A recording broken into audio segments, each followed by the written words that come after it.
Hey, here's a fun fact. Did you know that the PlayStation was originally supposed to be a CD add-on for the Super Nintendo? And that Nintendo would snub Sony and actually go with Philips. So in spite, Sony decided that they would go on and make the PlayStation its standalone console.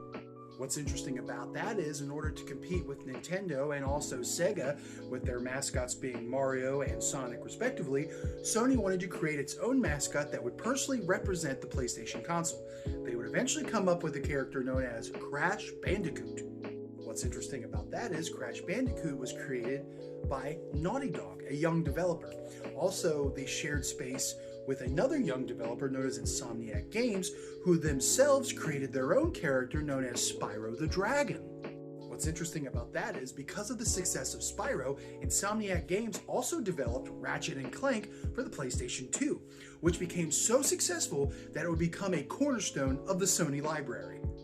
What's interesting about that is, because of the popularity and success of the Ratchet and Clank series, they would get a feature film in 2016 along with a companion game that went along with the movie.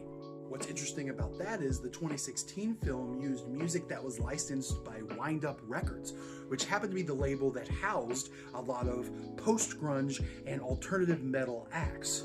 What's interesting about that is a lot of the success that Wind Up Records had was due in part to their relationship with Marvel Entertainment, which allowed them to provide soundtracks for a lot of Marvel movies at the time, like Daredevil, Elektra, and The Punisher.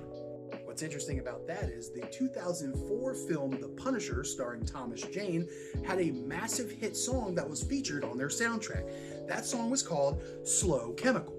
What's interesting about that is the song became more known for being the theme song for WWE wrestler Kane, which in part brought more mainstream attention to the band that created the song, Finger 11.